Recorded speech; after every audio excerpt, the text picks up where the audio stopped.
ये convicted criminal Asaram को अपना राम बताते हैं। हमें ये भावना करनी है कि आसाराम मेरे राम। नाम जप ही एकमात्र मुक्ति का उपाय है, ऐसा बताते हैं। तो नाम से हो जाएगा नहीं, नाम से ही होगा, और करके देख लो। छोटे बच्चों को कैंसर हो, कोई और बीमारी हो, या किसी ने आपका पूरा धन संपदा लूट लिया हो, ये सब आपके पूर्व जन्मों का दुष्कर्म है, पूर्व जन्मों के पाप हैं, ऐसा बताते हैं।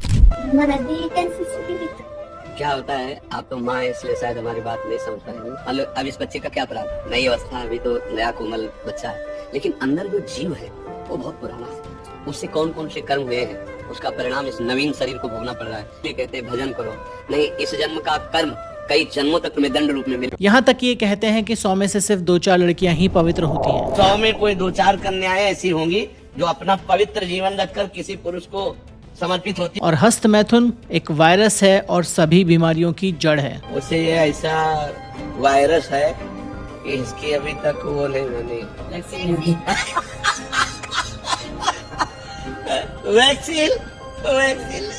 बात कर रहे हैं प्रेमानंद बाबा की, जो करोड़ों लोगों की प्रेरणा का स्रोत हैं। लोग उन्हें भगवान का अवतार मानते हैं। प्रेमानंद महाराज जी कल के अवतार है, क्योंकि उसमें ये भी लिखा हुआ है, ना वो घोड़े पे आएगा, ना वो तलवार लेके आएगा। उसका नाम प्रेम से शुरू होगा और आनंद पे खत्म हो जाएगा, इसलिए प्रेमानंद जी कल के अवतार है। ये कैसे हो गया? जब वो सड़क पर चलते हैं तो लोग उनके चरणों की धूल लेने के लिए सड़क पर ही लौट जाते हैं। आज के इस वीडियो में बात करेंगे प्रेमानंद बाबा जी की कुछ ऐसी बातों की जिनकी चर्चा अक्सर नहीं की जाती।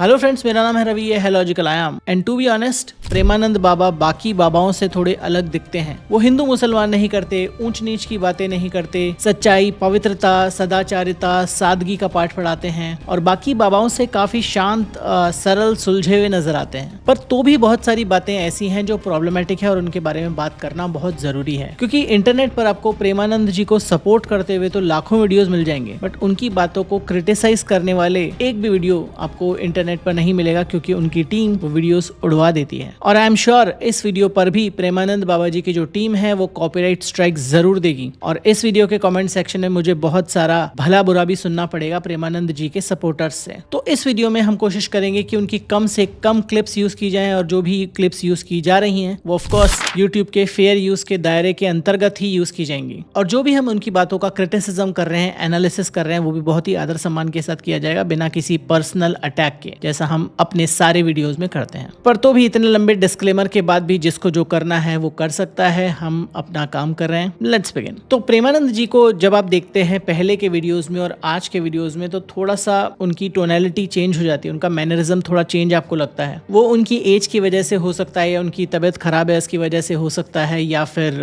उनकी टीम ने उनको इस तरह के निर्देश दिए हैं कि आप थोड़ा सा टोन डाउन कीजिए, क्योंकि बहुत सी चीजों पर उनका स्टांस चेंज है। जो पहले दिखता था वैसा बिल्कुल भी नहीं है। पहले वो बहुत ही अग्रेसिव दिखाई पड़ते थे काफी चीजों में, अब अधिकतर चीजों में वो अग्रेसिव आपको नहीं दिखाई देंगे, काफी शांत, सरल और सुलझे हुए दिखाई देंगे। सबसे पहले बात करते हैं सबसे ज्यादा कंट्रोवर्शियल चीज की, सबसे ज्यादा प्रॉब्लमेटिक चीज की, कि आसाराम मेरे राम है। बाबा, मैं श्री आसाराम बापू जी से नाम दीक्षा ली थी। मेरा भजन अच्छा चल रहा था, पर उनके जेल जाने के बाद मेरी श्रद्धा पर आघात हो गया।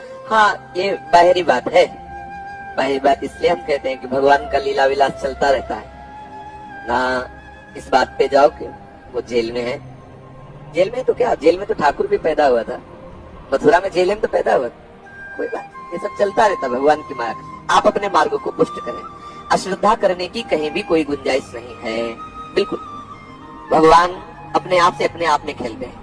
हमें ये भावना करनी है कि आसाराम मेरे राम है। तो सही सुना आपने, वो बोल रहे हैं आसाराम मेरे राम है। मतलब प्रेमानंद जी के हिसाब से जो आसाराम है वो जब जेल गए तो वो माया का खेल खेल रहे हैं, और भले ही वो बाहर खेलें चाहे भीतर खेलें, वो बस वो खेल जारी रखना चाहते हैं। और ये प्रॉब्लम सबसे बड़ी प्रॉब्लम है प्रेमानंद जी के साथ, जिस बात को उनके सपोर्टर भी हैरानी के साथ स्वीकार करते हैं कि बाबा जी ने ये क्या कह दिया। क्योंकि आसाराम कोई संत नहीं है, वो एक कन्विक्टेड अपराधी है। उसे एक नाबालिग लड़की के यौन शोषण के आरोप में दोषी दोषी करार दिया गया था, लाइफ सेंटेंस की सजा सुनाई गई थी और एक नहीं एक से ज्यादा मामलों में 2 मामलों में लाइफ सेंटेंस की सजा सुनाई गई थी। तो वो कोई राम नहीं है, वो कोई संत नहीं है, वो एक कन्विक्टेड क्रिमिनल है जिसको यहाँ पर प्रेमानंद जी सपोर्ट कर रहे हैं खुलेआम। मतलब बेसिकली तुम्हारा जो गुरु है अगर वो जेल चला जाए तो चिंता मत करो, वो सिर्फ लीला कर रहा है। इस तरह की अंधभक्ति से जो पीड़ित हैं उसके साथ जबरदस्त अन्याय होता है, क्योंकि वो ये देखेगा कि इस तरह के जो गुरु हैं जिनको समाज में काफी ऊंचे दर्जे पर रखा गया है, वो भी इस तरह के जो कन्विक्टेड क्रिमिनल्स हैं उनको सपोर्ट कर रहे हैं खुलेआम। तो भी कुछ अंधभक्त हैं जो कहते हैं कि नहीं, ये तो हमारे बाबा जी की सरल दृष्टि है जो कि सभी लोगों को समान देखते हैं। वही सबसे बड़ी प्रॉब्लम है कि आप इस तरह की इतनी अंधभक्ति में चले गए कि आप किसी भी भगवाधारी को, किसी भी गुरु को अपराधी समझने के लिए तैयार ही नहीं है, भले ही उसे कोर्ट ने अपराधी करार दे दिया गया हो एक से ज्यादा मामलों में। यह है एक मामला। पर आते हैं अब और भी गहरे और संवेदनशील मुद्दे पर। प्रेमानंद जी सभी जो दुख हैं, जो बीमारियां हैं, उनको कर्मों का फल बताते हैं। मतलब कि अगर किसी को कष्ट मिल रहा है तो वो उसके इस जन्म के या पूर्व जन्म के पापों का नतीजा है जिसे उसे भुगतना पड़ेगा। जब आप इसको एज अ हिंदू रिलीजन की फिलॉसफी की तरह पेश करते हैं तो ठीक है, बट जब कई केसेस में ये बहुत इनह्यूमेन लगता है, जैसे इस केस में। क्या होता है, आप तो माँ है इसलिए शायद हमारी बात नहीं समझ पाएंगे। मतलब अब इस बच्चे का क्या अपराध, नई अवस्था है, अभी तो नया कोमल बच्चा है, लेकिन अंदर जो जीव है वो बहुत पुराना है। उससे कौन कौन से कर्म हुए हैं, उसका परिणाम इस नवीन शरीर को भोगना पड़ रहा है। ये कहते हैं भजन करो, नहीं, इस जन्म का कर्म कई जन्मों तक तुम्हें दंड रूप में तो बच्चा ऑलरेडी कैंसर से पीड़ित है, माँ बाप बहुत ही ज्यादा परेशान हैं, दर्द में हैं, पूछ रहे हैं कि ऐसा क्यों हुआ, कुछ स्पिरिचुअल आंसर दीजिए। तो प्रेमानंद जी ने उसका जबरदस्त आंसर दिया, उसको पूर्व जन्मों से जोड़ दिया कि बच्चे ने इस जन्म में तो कुछ नहीं किया, बट आत्मा जो है वो बहुत पुरानी है, इसके पुराने जन्मों का फल है जो भुगत रहा है अभी इस जन्म में। कैंसर के लिए जो बच्चा, छोटे बच्चों को कैंसर हुआ, उसके लिए उसका ही दोष है, उसकी आत्मा का, उसके परिवार का दोष है। जिस परिवार पर एक आसमान टूट पड़ा है, जो एक सहारे की उम्मीद में आया है कि कुछ 4 बातें ढंग की सुनने को मिलेंगी, वो वहां पर जाते उसको इतनी कर्कश, इतनी असंवेदनशील बात सुनने को मिलती है कि ये तो इसके पिछले जन्म के पाप है, ये भुगतेगा। विज्ञान की नजर में कैंसर होने के पीछे बहुत सारे रीजन है, जेनेटिक है, एनवायरमेंटल है, या कुछ हिडन रीजंस भी हो सकते हैं। इसका पाप पुण्य से कोई लेना देना नहीं है, लेकिन प्रेमानंद जी जैसे लोग इसको हमेशा कर्म फल की चाशनी में लपेटकर प्रेजेंट करते हैं। ये किस तरह का सिस्टम है जो कि एक जन्म में पूरा ही नहीं हो पा रहा। ये ऐसा पोस्ट डेटेड चेक है जिसका फल या उसका पाप हमें अगले जन्मों जन्मों तक भुगतना पड़ता है। ये एक तरह से पीड़ित को शर्मिंदा करने जैसा है। अगर मान भी लें कि कर्म फल से कैंसर हुआ है तो इसका इलाज और देखभाल पर क्या असर है। ये ब्लेम पैदा कर रहा है कि हमने ही कुछ गलत किया था तो भगवान सजा दे रहा है। भगवान कुछ गलत नहीं करता, हमने ही गलत किया है। ऐसे ही किसी ने पूछा कि मेरे साथ स्कैम हो गया, मेरा सब कुछ चला गया, किसी ने मेरे साथ छल किया, धोखा किया, तो उसको भी कहते हैं ये तो तुम्हारे पुराने जन्मों का पाप है, कम पर टिक गया, जो ले गया उसको ले जाने दो, वो तुम्हारे पाप कम हो रहे हैं। अगर हमारी मेहनत से कमाया हुआ धन कोई दूसरा हड़प लेता है, फिर उन लोगों से मन खराब हो जाता है, उस समस्या से कैसे निकलूंगा? अगर आपने उसका पूर्व में हड़पा हो तो आज तो मेहनत की कमाई तुमने देखा कि उसने हड़प लिया और कल तुमने उसकी मेहनत की कमाई हड़पी हो, आज वो अपनी बेईमानी का बदला ले रहा हो, तो तुम्हें विवेक लगाकर बच जाना चाहिए ना। निपट गए, आपको सोचना चाहिए निपट गए, उससे वैर क्यों कर रहे हो? पूर्व प्रारब्ध, पूर्व का किया हुआ कर्म आज तुम्हारी सफलता को लूट रहा है, तो वो लूट नहीं रहा, वो अपना हिसाब ले रहा है। मतलब अजीब जस्टिफिकेशन है कि हर चीज जो भी हमारे साथ बुरी हो रही है वो हमारे पुराने जन्मों का फल है। छोटे बच्चों को कैंसर हो रहा है, पुराने जन्मों का फल है। किसी के साथ स्कैम हो रहा है, पुराने जन्मों का फल है। महिला के साथ बलात्कार हो रहा है, किसी बच्ची के साथ बलात्कार हो रहा है, पुराने जन्मों का फल है। ये कैसा क्रूर भगवान है जो इस तरह का फल छोटे बच्चों को या महिलाओं को दे रहा है इस तरीके से इस जन्म में तड़पा कर? कोई सेंस है इस बात में? तो यहाँ पर एक और चीज से इसको देखते हैं कि अगर ये हमारे पूर्व जन्म के पाप है और हमें भुगतने ही पड़ेंगे तो हम फिर दवाई क्यों लें? अगर किसी को कोई घातक बीमारी हो गई है जो उसके पूर्व जन्म के पाप है, जो भगवान की इच्छा से हो रहा है, तो फिर उसको ना दवाई लेनी चाहिए, ना कोई ट्रीटमेंट लेना चाहिए, उसे तो उसका फल भुगतना चाहिए। क्योंकि अगर यहाँ पर फल नहीं भुगता, अगर वो दवाई लेकर ठीक हो गया तो फिर से उसको अगले जन्म में सेम फल भुगतना पड़ेगा। तो इसी लॉजिक से प्रेमानंद जी की दोनों किडनीज खराब हैं, तो वो भी उनके पूर्व जन्मों का फल है जो वो अब इस जन्म में भुगत रहे हैं। तो उसका वो डायलिसिस क्यों करवा रहे हैं, दवाइयां क्यों ले रहे हैं? क्योंकि वो तो भगवान की इच्छा के विरुद्ध है ना। भगवान चाहते थे कि आपको इस जन्म में इसका फल मिले, तो आप दवाई लेकर डायलिसिस कर भगवान की इच्छा के विरुद्ध काम क्यों कर रहे हैं? इसका जवाब जरूर दीजिएगा प्रेमानंद जी के सपोर्टर्स अगर देख रहे हैं तो।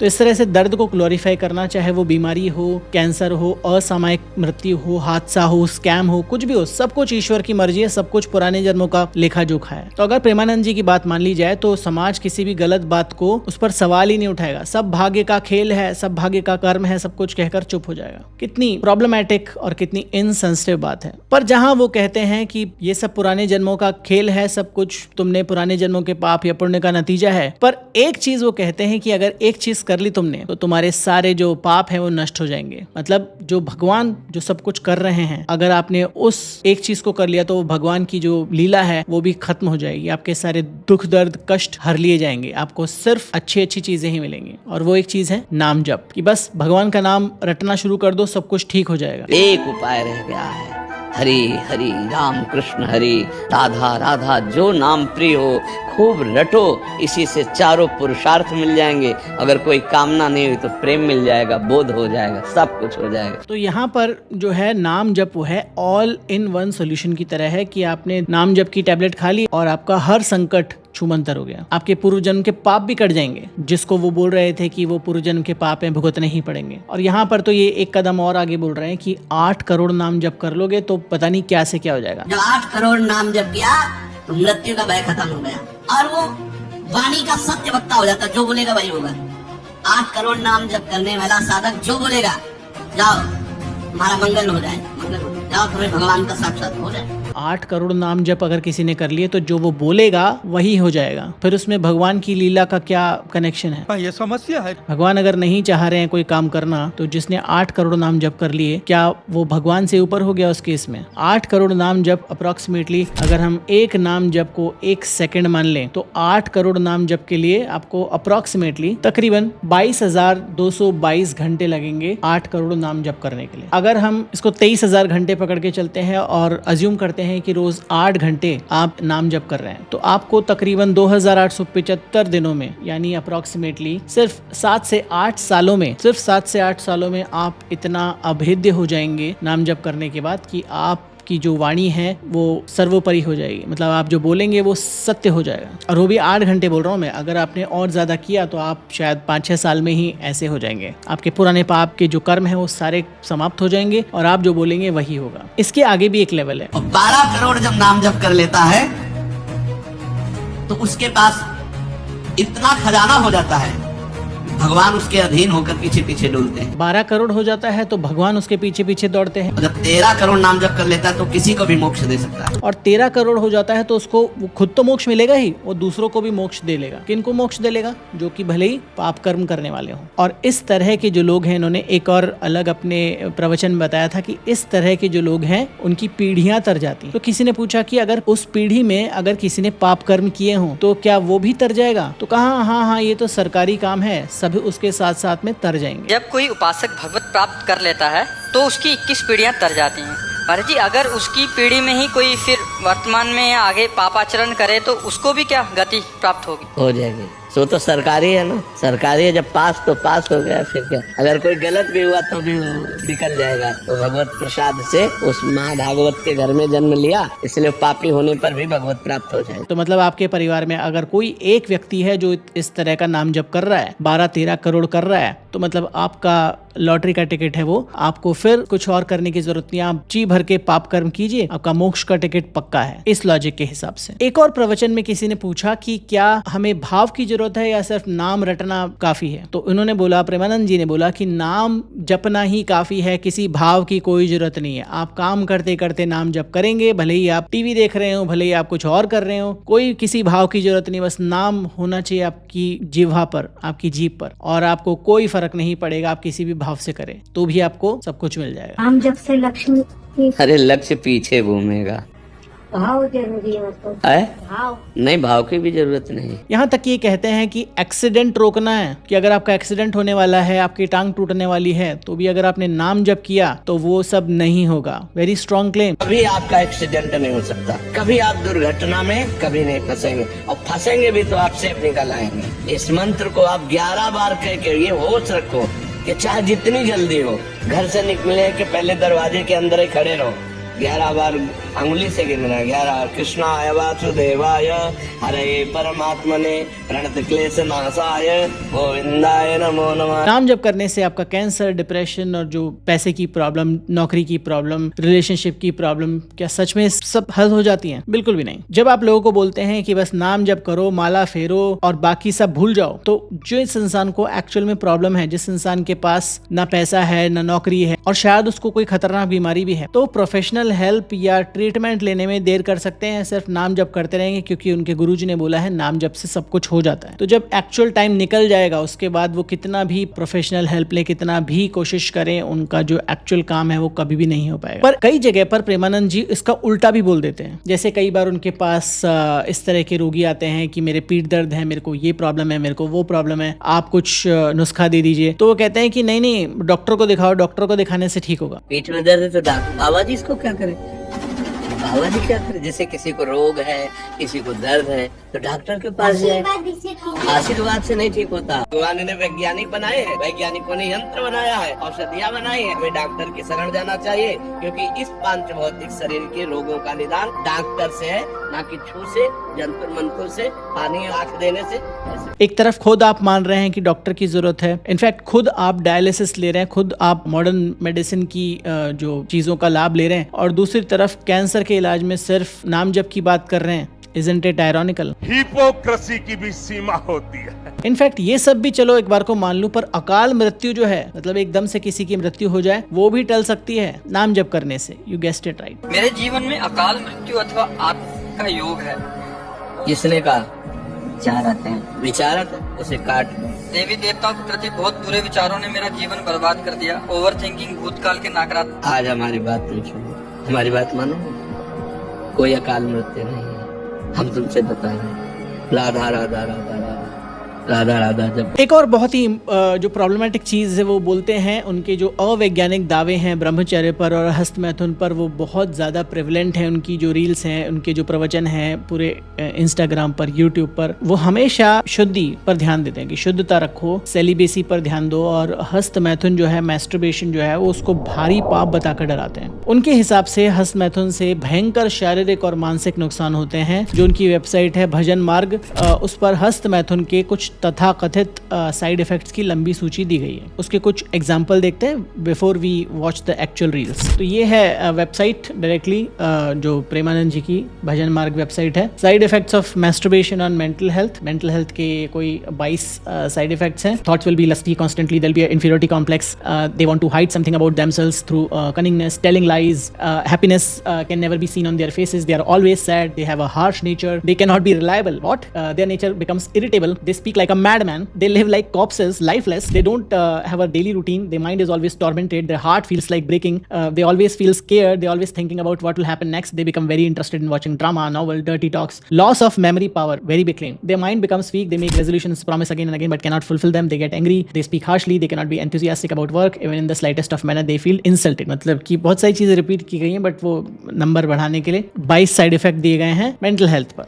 ऐसे ही 27 साइड इफेक्ट दिए गए हैं फिजिकल हेल्थ पर, कि जो डिस्ट्रॉय करता है सेलिबेसी को, वो अगली हो जाता है, उसकी जो आईज हैं वो अगली हो जाती हैं, वो अपना ग्लो छोड़ देता है, उसके स्पॉट्स और रिंकल्स हो जाते हैं, आईज बिकम डल, जो हेयर हैं वो ग्रे होने लग जाते हैं, बाल गिरने लग जाते हैं, थकान आने लग जाती है, वीक होने लग जाते हैं, भूख लगती है, कॉन्स्टिपेटेड रहते हैं, हाउ इट्स रिलेटेड, वो सो नहीं पाते और सोने के बाद भी उनको अगेन ड्राउजी रहते हैं, जॉइंट पेन रहता है, हेडेक रहता है, नाइट फॉल हो जाता है, सीमन इतना पतला हो जाता है कि ejaculation happens even while urinating, impotency हो जाती है, रैंडम और कांस्टेंट नॉइसेस आती हैं, frequent desire to urinate, sweating on the palms, hand start to shiver, even a small seasonal change can make them fall sick, pimple आ जाते हैं, आंखों के नीचे darkness, burning sensation in the eyes, waist, spine और chest में pain, spinal cord becomes weak, swelling in the gums, foul smell from the mouth, blackened gradually increases on the sides of the nose, chest bone becomes visible. इतना सब कुछ तो किसी horror movie में भी नहीं होता जितना प्रेमानंद जी ने वर्णन किया है। मतलब कि हस्त मैथुन अगर आपने कर लिया गलती से तो आपका सर्वनाश निश्चित है, खत्म। मतलब किसी को डरा कर ब्रह्मचर्य जबरदस्ती करवाने का जो तरीका है वो काफी विचित्र है। सबसे पहले तो वो कहते हैं हस्त मैथुन एक वायरस है जिसका कोई इलाज नहीं है। हस्त मैथुन की 17 साल के हैं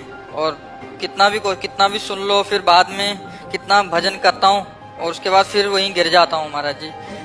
उसे ये ऐसा वायरस है कि इसकी अभी तक वो नहीं बनी वैक्सीन। साइड इफेक्ट बता रहे हैं यहाँ पर इस वाली में। रीढ़ की हड्डी कमजोर हो जाती है और उसमें सीधे बैठने की क्षमता कम हो जाती है। वो झुकाव इसलिए, वो झुक करके ही ऐसे बैठना। वीरपात करने वाले के मसूड़े फूलना, मुख से दुर्गंध आना, शरीर का पसीना दुर्गंध युक्त होना। वीरवान की यहाँ से दुर्गंध नहीं आ सकती। जो वीरवान का ब्रह्मचारी है उसके यहाँ से दुर्गंध, उसके मुख से दुर्गंध नहीं आएगी, भले कुल्ला करे या न करे। ये वीर में शामिल होती है।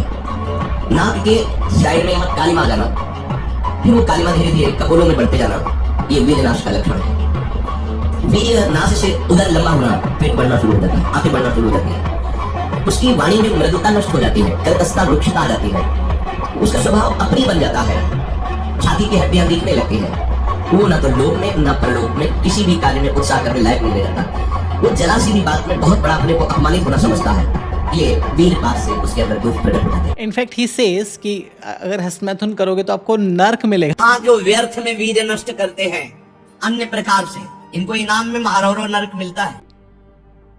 क्या बोलूं मैं, यहाँ तो प्रॉब्लम होगी ही, अगले जन्म मतलब मरने के बाद भी आपको प्रॉब्लम होगी हस्तमैथुन करने से। जनरली जो ऐसे लोग मतलब जो बाबा लोग जो बातें करते हैं वो हमेशा फॉल्स इक्विवेलेंस की बात करते हैं। मतलब एक रियल लाइफ एग्जांपल आपको बताएंगे कि ऐसा ऐसा है जो आपको पता है कि ऐसा होता है, सच में रियलिटी है, और उसको इक्वेट करते हैं ऐसी चीज से जिसको वो स्टैब्लिश करना चाह रहे हैं कि स्वर्ग में नर्क में ऐसा होता है। तो यहाँ पर आपको पता है कि ये चीज ऐसी होती है because you are living in this world, तो यू नो, और उसको इक्वेट करते हैं तो आपको समझ में आता है कि हाँ यहाँ पर ऐसा होता है तो वहां पर भी ऐसा ही होता होगा। तो this is like a very common tactic जो बहुत सारे बाबा लोग यूज करते हैं, फॉल्स इक्विवेलेंस, कि यहाँ का एक एग्जांपल समझाकर एक मेटाफिजिकल या एक ऐसी चीज जगह का एग्जांपल समझाते हैं जिसको सिद्ध नहीं किया जा सकता। ये भगवान के होने ना होने पर भी ये इस तरह के एग्जाम्पल अक्सर दिए जाते हैं जो कि आपने सुने ही होंगे। बहुत सारी इस तरह की रील्स आपको, इस तरह के जो प्रवचन है मिल जाएंगे जिसमें 99% जो रील्स हैं उनमें कमेंट्स जो हैं वो लिमिटेड करके रखे गए, मतलब आप कमेंट नहीं कर सकते, you can just listen to the reel. तो बात करें मॉडर्न मेडिसिन क्या कहती है। मॉडर्न मेडिसिन बिल्कुल भी इनके दावों का समर्थन नहीं करता। ये सारी जो बातें हैं पुरानी हो चुकी हैं, अफवाहें हैं, दकियानुसी बातें हैं। बहुत सारी रिसर्च से पता चलता है कि जो हस्तमैथुन है, मैस्टरबेशन है, एक सामान्य स्वस्थ यौन प्रक्रिया है और इससे जो भी नुकसान बताए जा रहे हैं वो बिल्कुल भी नहीं होते, अनलेस कि आप इसको एक्सेसिवली कर रहे हो। मतलब कि अगर आप नॉर्मल लेवल पर हस्तमैथुन कर रहे हैं, एक हेल्दी लेवल पर, तो आपको कोई भी प्रॉब्लम नहीं होगी, unless doing it excessively, compulsively आप उसको कर रहे हैं मल्टीपल टाइम्स अ डे, बार बार, मतलब इससे आपकी जो normal day to day life है वो भी अफेक्ट हो रही है। डिटेल में हमने ऑलरेडी बात कर चुके हैं हस्तमैथुन पर, एक से ज्यादा वीडियोस में, वो यहाँ पर मैं लगा दूंगा। बेसिकली ऐसा कोई वैज्ञानिक प्रमाण नहीं है जो कि प्रेमानंद जी बता रहे हैं, तो ये सारी चीजें एकदम 100% झूठ है कि इससे इंसान अंधा हो जाएगा, मुंह से बदबू आएगी, या रीढ़ की हड्डी टूट जाएगी, या लीवर खराब हो जाएगा, या चेहरा बिगड़ जाएगा। इनफैक्ट अगर संयमित मात्रा में करेंगे, नॉर्मल लेवल पर करेंगे, तो ये आपका जो तनाव घटाने में, नींद बेहतर करने में, मूड सुधारने में योगदान दे सकता है। और जो डर हम बचपन से सुनते आए हैं कि नामर्द हो जाओगे, हथेली पर बाल आ जाएंगे, या दिस एंड दैट, उनमें कोई भी 1% की भी सच्चाई नहीं है। ये सिर्फ ये जो सारे मिथ्स हैं वो क्रिएट किए गए हैं आपको डराने के लिए, आप में एक गिल्ट की भावना को लाने के लिए, ताकि आप अपनी नॉर्मल लाइफ को ना जी पाओ और आप इसको इतना ज्यादा डर जाओ कि आप में ना चाहते हुए भी साइकोलॉजिकल प्रॉब्लम्स क्रिएट हो जाए, और उन साइकोलॉजिकल प्रॉब्लम्स का हल लेकर आप जाओ, हल पाने के लिए जाओ उन बाबाओं के पास। कुछ वीडियोस में प्रेमानंद जी ने बोला है कि ये सब बातें आधुनिक विज्ञान भी मानता है, जो अगेन बिल्कुल गलत है। वो बेसिकली आयुर्वेद को इक्वेट करने की कोशिश कर रहे हैं मॉडर्न साइंस से, जो कि Ayurveda again does not work in this case, और पुरानी मान्यताओं की, पुरानी चीजों की मनमानी व्याख्या वो कर रहे हैं और उसको वैज्ञानिक जामा पहनाने की कोशिश कर रहे हैं, जो कि बिल्कुल सत्य नहीं है किसी भी लेवल पर। तो बेसिकली इससे होगा क्या, ये एक नितांत स्यूडो साइंस है जो कि जिसका खामियाजा जो लोगों को, जैसे मैंने कहा, उनकी मेंटल हेल्थ को भुगतना पड़ता है। क्योंकि आप इतना ज्यादा गिल्ट में आ जाते हैं एक बार करने के बाद कि आपकी मेंटल हेल्थ खराब हो जाती है, आपको बहुत सारे सिम्टम्स होने लग जाते हैं। तो और अपनी जो प्राकृतिक इच्छाएं हैं, जो कि of course we are human, तो इट्स अ नेचुरल टेंडेंसी, तो उसको हम रोग समझने लग जाते हैं। तो जितनी भी गुप्त रोग इंडस्ट्री है वो इसी से ओरिजिनेट हुई है। तो घातक है इनकी बात को इस तरीके से मानना, क्योंकि हमारे देश को एक सेक्स एजुकेशन की, हेल्दी सेक्स एजुकेशन की ज़रूरत है। ऑलरेडी हमारी जो पॉपुलेशन है वो हम दुनिया में सबसे ज़्यादा है, तो हमें डराने वाली कहानियों की और इस तरह की गिल्ट ट्रिप की ज़रूरत नहीं है। हमें सत्य की, साइंस की और हेल्दी सेक्सुअल एजुकेशन की ज़रूरत है। हाँ, इसके अलावा ये भी कहते हैं, जो कि बहुत पुरानी मिथ है, कि एक मन खाने से, यानी कि एक 40 किलो खाना खाने से जब वो 40 किलो खाना पच जाता है तब जाकर एक बार के इजैकुलेशन का वीर्य बनता है, which is a very common, very like already multiple times debunked myth है ये, जिसको बहुत सारे लोग बोलते हैं और इसमें बिल्कुल भी सच्चाई नहीं है। एक मन अन्न जब शरीर में जाके पच जाता है पूरा, तब एक बार संतान उत्पत्ति के योग्य वीर बनता है, एक मन अन्न में। इसके अलावा प्रेमानंद जी की जो महिलाओं को लेकर सोच है वो भी बहुत ज़्यादा प्रॉब्लमेटिक है, जो कि बहुत बार वो कहते हैं अपनी बहुत सारे वीडियोस में कि पति की जो बात है वो सर्वोपरि है, आपको पति की बात ही माननी होगी 100%, उससे ऊपर आप कुछ भी नहीं कर सकते। और जो उनका बहुत ही इनफेमस स्टेटमेंट था कि 100 में से 2-4 लड़कियां ही पवित्र होती हैं, बाकी सारी पवित्र नहीं होती है, वो भी बहुत बड़ी प्रॉब्लमेटिक स्टेटमेंट है, जो कि उनको नहीं बोलना चाहिए था। गुरुदेव भगवान, इस शरीर से काम वासना खत्म हो गई है, पति को काम वासना बहुत है, क्या करूं, मार्गदर्शन करें। पति के अनुकूल चलना चाहिए। अगर आपकी रुचि नहीं है तो पति को मनाइए और अपनी रुचि में उसको अनुकूल कीजिए। अगर वो अनुकूल नहीं होता तो आप कोशिश कीजिए कि आपके वृत्ति के कारण कहीं वो व्यभिचार में न उतर जाए, गंदे मार्ग में न जाए, उसका साथ दो, आप उसके साथी हो। आपका ब्रह्मचर्य उतना मान नहीं होगा जितना पति की आराधना मान। बड़ा मुश्किल है। 100 में कोई 2-4 कन्याएं ऐसी होंगी जो अपना पवित्र जीवन रखकर किसी पुरुष को समझ। तो यहाँ पर वो पवित्रता की बात कर रहे हैं कि जो 100 में से 2-4 लड़कियां ही पवित्र हैं, यानी कि बाकी जो सारी 96-98% लड़कियां हैं वो अपवित्र हैं। तो मतलब जो लड़की 4 लड़कों से मिल चुकी है वो सच्ची बहू कैसे बनेगी, और जो लड़का 4 लड़कियों के साथ घूम चुका है वो सच्चा पति नहीं बन पाएगा। टू बी ऑनेस्ट, मतलब उन्होंने दोनों जेंडर्स की बात की थी, बट ऑफकोर्स हमारी जो सोसाइटी है वो महिलाओं को ज्यादा ब्लेम करती है किसी भी चीज के लिए, पुरुषों को तो किसी चीज के लिए ब्लेम करती नहीं है। पुरुष तो हमेशा से पवित्र है और हमेशा से पवित्र था, है और रहेगा, बट महिलाओं का जो पवित्रता का सर्टिफिकेट है वो अक्सर अधिकतर लोग बांटते रहते हैं। तो इस बयान पर ऑफ कोर्स जबरदस्त बवाल हुआ और उन्हें स्त्री विरोधी यानी मिसोजिनिस्टिक कह दिया गया, युवाओं का अपमान कर दिया गया। बहुत लोगों ने अगेन जैसा बोलते हैं कि वो संदर्भ से अलग था और आजकल के केओटिक लाइफस्टाइल की बात कर रहे थे, बट जनरली जो उनके विचार हैं वो एक पेट्रियार्की को बताते हैं कि लड़कियों के कपड़े खराब हैं, उनको लव मैरिज जो करती हैं, वो जो आधुनिक जीवन शैली अपनाती हैं, वो सारी लड़कियां पवित्र नहीं है। और एक जगह पर प्रेमानंद जी बोलते हैं कि भगवान तो मंगलकारी हैं, वो सिर्फ मंगल ही चाहते हैं। आप भगवान ने जो रच रखा है वही होगा। भगवान जो रच रखा है वो बड़ा मंगलमय होगा, क्योंकि भगवान मंगल भवन मंगल हारी है। और इससे पहले हम देख चुके हैं बहुत सारी जगहों पर वो कहते हैं कि कैंसर हो, चाहे आपके साथ स्कैम हो, यानी आपका सब कुछ लूट ले लिया गया हो, या फिर आपके साथ बलात्कार हुआ या कोई और दुर्दांत घटना हुई, उन सब के लिए भगवान की लीला ही जिम्मेदार है। तो ये जो बिल्कुल कॉन्ट्राडिक्टरी स्टेटमेंट है वो भी प्रॉब्लमेटिक स्टेटमेंट है। यहाँ पर एक प्रवचन में पूछा कि भगवान ने हमें यहाँ पर क्यों भेजा, तो प्रेमानंद जी का जवाब ये था, हमें यहाँ पे भगवान ने भेजा है कि हम ईश्वर की प्राप्ति करें, ठीक है, और हम उन्हीं का अंश हैं। अगर हम उन्हीं का अंश हैं, हमें आपसे उनसे अलग क्यों करें? उन्होंने अलग नहीं किया, हमने अलग। हमारी माँ जैसे अंगुली पकड़े माँ की हम चल रहे थे, हमने खिलौने देखे और माँ को छोड़ दिया, खिलौने में लग गए। अब जब से बिछड़े तब से आज तक हम अपनी माँ की आधी नहीं कर पाए। ऐसे ऐसे खिलौने मिलते गए और हाथ लगा कुछ नहीं। अब फिर मानव देह मिला है तो संत समागम से फिर एक जागृति हुई कि ये सब हमारा नहीं है, हमारे तो श्री भगवान है। तो हम जहाँ जहाँ फंसे हैं वो हम जानबूझ के फंसे। अगेन फॉल्स इक्विवेलेंस है यहाँ पर कि जो यहाँ का रियल वर्ल्ड का एग्जाम्पल है, जो हम अच्छे से देख सकते हैं, समझ सकते हैं, जो हमारे साथ होता है, उस एग्जाम्पल से समझाने की कोशिश कर रहे हैं, जो एक ऐसी चीज जो कि जिसका एग्जिस्टेंस किसी को पता नहीं है। तो ये हमेशा अक्सर किया जाता है। जब भी आपके सामने कोई इस तरह का एग्जाम्पल दे, उसको क्वेश्चन कीजिए कि ये जो है फॉल्स इक्विवेलेंस है, मतलब दोनों के बीच में कोई भी कनेक्शन नहीं है जो आप समझाने की कोशिश कर रहे हैं। It's just a way to tell your story, other than that it does not really actually have any sense. तो यहाँ पर बोल रहे हैं जानबूझकर हमारी गलती है कि जो हम फंसे हुए, हम पैदा हो गए इस दुनिया में, और दूसरी तरफ वो बोलते हैं कि ये सब भगवान की लीला है। तो जब या तो भगवान की लीला हो सकती है या फिर हमारी गलती हो सकती है, दोनों कैसे हो सकता है? और जब भगवान को पता है कि ये सारी चीजें हो रही हैं, वो पूरा दयालु हैं, वो मंगलकारी हैं, वो हमारा अमंगल नहीं करते हैं, तो इन सब चीजों को रोक क्यों नहीं देते? जो बलात्कार होते हैं, जो जितनी भी प्रॉब्लमेटिक चीजें होती हैं, लोगों के साथ इतनी बुरी बुरी घटनाएं होती हैं, उन सबको रोक क्यों नहीं देते? क्या वो रोकना नहीं चाहते या वो रोक नहीं सकते? तो अगर ऑल पावरफुल हैं, जो हम बार बार बोलते हैं, ऑल पावरफुल है तो ऑल लविंग नहीं है, और ऑल लविंग है तो ऑल पावरफुल नहीं है। ये कॉन्ट्राडिक्शन हमेशा से झलकता रहा है और झलकता रहेगा। और जब उनकी पैदल यात्रा चलती है तो उसमें भक्तों के लिए उनका प्यार उमड़ता है। जो उनके साथ के लोग हैं, जो उनके बिल्कुल सामने, आंखों के सामने उसको ऐसे धक्का देते हैं कि बस उसका सर ही ना फूट जाए। देख लीजिए यहाँ पर कि भक्तों के लिए कितना प्यार है। एक व्यक्ति यहाँ पर दौड़ा तो उसको ऐसा धक्का दिया कि बस वो मर ही ना जाए, और प्रेमानंद जी बिल्कुल साथ में ऐसे हाथ ऊपर करके चल रहे हैं। इतना बेरहमी से उसको ऐसा धक्का दिया है, तो ये इनका प्यार है। जब इनकी पैदल यात्रा चलती है तो लोग बिछ जाते हैं सड़कों पर उनका आशीर्वाद लेने के लिए, वो तो है ही। वैसे तो बोलते हैं कि हर जो प्रॉब्लम है, हर बीमारी का जो इलाज है, वो कॉन्ट्राडिक्शन है यहाँ पर भी। कई बार बोलते हैं वो तुम्हारे पुराने जन्मों का फल है, और कई बार बोलते हैं डॉक्टर के पास जाकर इलाज कराओ। और यहाँ पर हस्त मैथुन के केस में जब डॉक्टर बोल रहे हैं कि it's a normal healthy system for our body, तो बोल रहे हैं डॉक्टर कुछ नहीं जानते। डॉक्टरों से न मिले, वो बेचारे क्या जाने डॉक्टर, जो खुद भोगी है, जिनका लक्ष्य केवल है रसेंद्री जनेंद्री को प्राप्त करना। आपको आज की हमारी साइंस ऐसी कहती है। अगर साइंस कहती है तो हजारों कमेंट है, आप पढ़ के देख लीजिए, जिनमें कह रहे हैं कि मैं आत्महत्या कर लूं।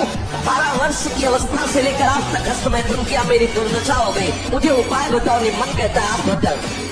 मिलाओ साइंस वाले को कि इसको संभाल। 50 ऐसे हैं जो आत्महत्या के लिए तैयार है, आप नहीं समझ पा रहे। अब आप नोटिस कीजिएगा जो टोनैलिटी है, जो कि बातचीत करने का तरीका है, वो कितना चेंज हो गया है ओवर द ईयर्स। तो इस पर मैं ज़्यादा कमेंट नहीं करूँगा, पर एक एज की वजह से भी हो सकता है, दूसरी चीज़ों की वजह से भी हो सकता है, बट ये क्लियर शिफ्ट दिखता है जब से प्रेमानंद जी पॉपुलर हुए हैं। विराट कोहली और अनुष्का शर्मा के उनके आश्रम में आने के बाद से पॉपुलैरिटी का ग्राफ बढ़ा, तो उसके बाद से ही इस टोनैलिटी में शिफ्ट आपको देखने को मिलेगा। बट यहाँ पर जो मेन मुद्दे की बात है वो ये है कि वो डॉक्टर्स को भी बोल रहे हैं, डॉक्टर्स को कुछ नहीं पता। तो डॉक्टर्स को कुछ नहीं पता तो आई डोंट नो किसको पता है। साइंस कुछ नहीं जानता, डॉक्टर्स कुछ नहीं जानते, बस बाबा लोग ही सब कुछ जानते हैं। और last but not the least, नास्तिकों के बारे में उनके जो सुविचार हैं, वो तो हम अपने पुराने वीडियोस में बात कर ही चुके हैं कि नास्तिक ऐसे दुष्ट होते हैं, इतने खराब लोग होते हैं कि नर्क का वास मिल जाए बट नास्तिकों का वास ना मिले। नास्तिक कौन है? जो प्रभु के अस्तित्व को नहीं मानता। इनका संग बहुत घातक होता है। महापुरुषों ने तो इतना कहा कि भले नरक का वास मिल जाए, लेकिन ऐसे नास्तिकों, जो दुष्ट स्वभाव वाले लोग हैं, ऐसे संग न। तो आई डोंट नो उनको नास्तिकों से इतना ज्यादा क्यों प्रॉब्लम है, बट अगले ही किसी वीडियो में वो बोलते हैं कि नास्तिकों में भी भगवान होते हैं। कितना भी बड़ा नास्तिक हो, उसके अंदर अस्तित्व है भगवान का, तभी वो ना कह रहा है।